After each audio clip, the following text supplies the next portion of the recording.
So that's the situation in which Carter found himself in 1979. Oh, did I mention that there was a presidential election upcoming the following year?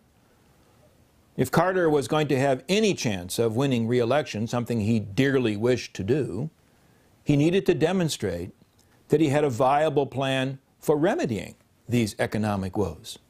If not, there were Republicans, not least among them former California Governor Ronald Reagan, hankering to eat Carter's electoral lunch. Well, you know how the story ends. Carter didn't turn around the economy. Meanwhile, critics blamed him for events abroad that he failed to anticipate or proved unable to control. In November 1980, Ronald Reagan did eat Carter's lunch. Carter thereafter carrying into history the ignominious title of one-term president. Before we write off Carter, however, let's take a look at what he tried to do back in 1979, even if the attempt found little favor with the American people.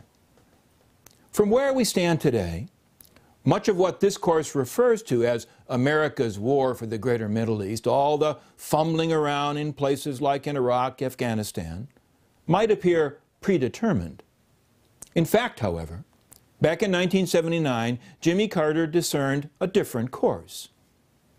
Had Americans chosen to follow that course, America's war for the greater Middle East might never have occurred. Of course, we can't say that for sure, but history just might have taken a different path, with the United States ending in a different place. That summer, Carter's advisors had him scheduled to make a nationally televised speech about energy policy. Carter balked at the prospect of doing so.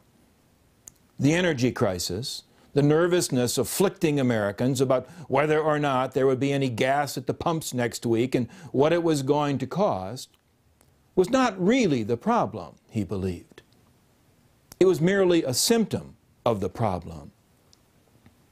So Carter went on TV to make his case directly to the people. The true problems of our nation are much deeper, he announced. Deeper than gasoline lines or energy shortages, deeper even than inflation or recession. The real threats endangering the country, Carter believed, were moral and spiritual. Carter was a born-again Christian, and that aspect of his personality came through loud and clear in his presentation. But let the president speak for himself. In a nation that was proud of hard work, strong families, close-knit communities, and our faith in God, too many of us now tend to worship self-indulgence and consumption. Human identity is no longer defined by what one does, but by what one owns. But we've discovered that owning things and consuming things does not satisfy our longing for meaning. We've learned that piling up material goods cannot fill the emptiness of lives which have no confidence or purpose. This is powerful stuff. Think for a second about what Carter was saying. We've discovered that owning things and consuming things does not satisfy our longing for meaning. We've learned that piling up material goods cannot fill the emptiness of lives which have no confidence or purpose. Who is the we that has learned that owning and consuming can't satisfy a longing for meaning? Who's the we that piles up material goods as a way of concealing the emptiness of existence? Ordinary Americans, you and me. That's what Carter seems to suggest anyway. So how to alleviate this crisis of confidence? Here's the president's answer. We are at a turning point in our history. There are two paths to choose. One is a path I've warned about tonight, the path that leads to fragmentation and self-interest.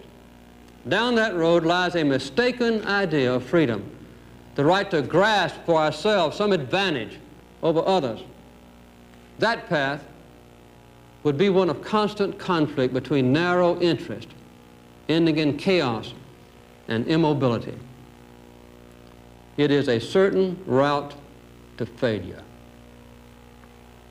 All the traditions of our past, all the lessons of our heritage, all the promises of our future point to another path, the path of common purpose and the restoration of American values. That path leads to true freedom for our nation and ourselves. Having diagnosed the nation's ills, Carter now maps the route back to good health, moral renewal, leading back to true freedom. The anxiety over energy actually offers the means to that end. Energy will be the immediate test of our ability to unite this nation, and it can also be the standard around which we rally. On the battlefield of energy, we can win for our nation a new confidence, and we can seize control again of our common destiny. Okay, what does that mean in practical terms? Carter went on to outline a comprehensive energy strategy aimed at eliminating, or at least drastically reducing, American dependence on foreign oil. Establish quotas on oil imports, exploit domestic resources, invest in the development of alternative sources of energy, and conserve, learning to get by with less. Every gallon of oil each one of us saves is a new form of production. It gives us more freedom, more confidence, that much more control over our own lives. So the solution of our energy crisis can also help us to conquer the crisis of the spirit in our country. It can rekindle our sense of unity, our confidence in the future, and give our nation and all of us individually a new sense of purpose. By shaking their addiction to foreign oil, Americans could regain their freedom, true freedom, not the ersatz kind that they had fallen for in their misguided pursuit of mere stuff. Americans were going to have to tighten their belts, but they would be a better people as a consequence. That was the president's pitch. I will confess that I find it rather appealing. It appeals to my sensibilities as a Catholic and as a cultural conservative. But the truth is that at the time, it didn't sell all that well. Since at least World War II, Americans haven't taken well to the idea of belt tightening. They want more, not less. Sacrifice is something for others to do. And they don't take to being blamed for the country's ills. Carter's critics noted that he tended to point his finger at everyone but his own administration.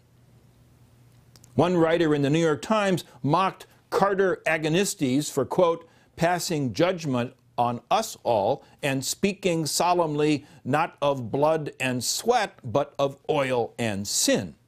Politically, the most effective response came from Ronald Reagan, who, in announcing on November 13th that he was running for the presidency, declared categorically that as a first order of business, quote, we must decide that less is not enough.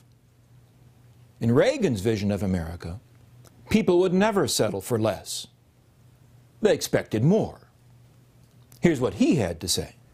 Now, there are those in our land today, however, who would have us believe that the United States, like other great civilizations of the past, has reached the zenith of its power, that we're weak and fearful, reduced to bickering with each other, and no longer possessed of the will to cope with our problems.